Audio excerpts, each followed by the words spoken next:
wanna kiss you. লাগাও না আরো জোরে bachelor party song,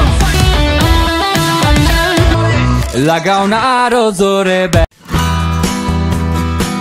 bachelor point একটি বাংলাদেশি কৌতুকধর্মী ধারাবাহিক নাটক যা 4 আগস্ট 2018 সালে চ্যানেল 9-এ সর্বপ্রথম প্রচারিত হয়। এটি পরিচালনা করেন কাজল আরিফিন অমি এবং এতে মুখ্য চরিত্রে অভিনয় করেছেন মিশু সাব্বির, জিয়াউল হক পলাশ, চাষি আলম, মারজুক রাসেল, তৌসিফ মাহবুব, শামীম হাসান সরকার, সাবিলা নূর, নাদিয়া আরেফিন মিম, তানজিন তিশা, সঞ্জনা সরকার রিয়া, সিফাত শাহরিন, ফারিয়া শাহরিন, সুমন পাটোয়ারি, মুসাফির সৈয়দ বাচ্চু, মুকিত জাকিয়া, শরফ আহমেদ জীবন, তামিম মৃধা, মোহাম্মদ সাইদুর রহমান পাবেল, শিমুল শর্মা, শুভ্র সাগর চক্রবর্তী সহ আরও অনেকে, এবং তার সাথে অন্যতম প্রচলিত এবং জনপ্রিয় একজন ব্যক্তিত্ব ছিলেন পারসা ইভানা।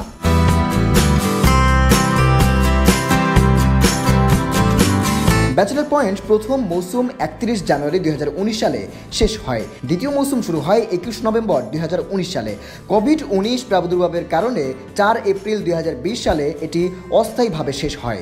এটি বাংলা ভিশন এবং ধ্রুব টিভির ইউটিউব চ্যানেলে প্রচারিত হয়। 10 সেপ্টেম্বর 2020 থেকে ব্যাচেলর পয়েন্টের আবার সম্প্রচার শুরু হয় এবং 9 অক্টোবর 2020 সালে দ্বিতীয় মৌসুম শেষ হয়। তৃতীয় মৌসুম 10 অক্টোবর 2020 সালে শুরু হয় এবং তা 13 এপ্রিল 2021 সালে শেষ হয়। বৃহস্পতিবার থেকে শনিবার এই 3 দিন সন্ধ্যা 7টায় ধ্রুব টিভির ইউটিউব চ্যানেলে মৌসুম 3 প্রচার হয়। নাটকের চতুর্থ মৌসুম 11 মার্চ 2022 সালে শুরু হয় এবং তা 24 ডিসেম্বর 2022 সালে শেষ হয়। শুক্রবার থেকে রবিবার এই 3 দিন সন্ধ্যা 8টায় ধ্রুব টিভির ইউটিউব চ্যানেলে মৌসুম 4 প্রচার হয়। সম্প্রতি কাজল আরিফিন অমি এই ব্যাচেলর পয়েন্ট সিজন 5 নতুন পর্বগুলো শুরু হওয়ার জন্য নতুন আশ্বাস দিয়েছেন দর্শক মহলে। অধিকাংশ দর্শকই মনে করছেন 5 মে 2025 ব্যাচেলর পয়েন্ট সিজন 5 এর প্রথম পর্ব প্রচার করা হবে। শাহরিয়া শুভ, নিউজ ডেস্ক, জনসংবাদ।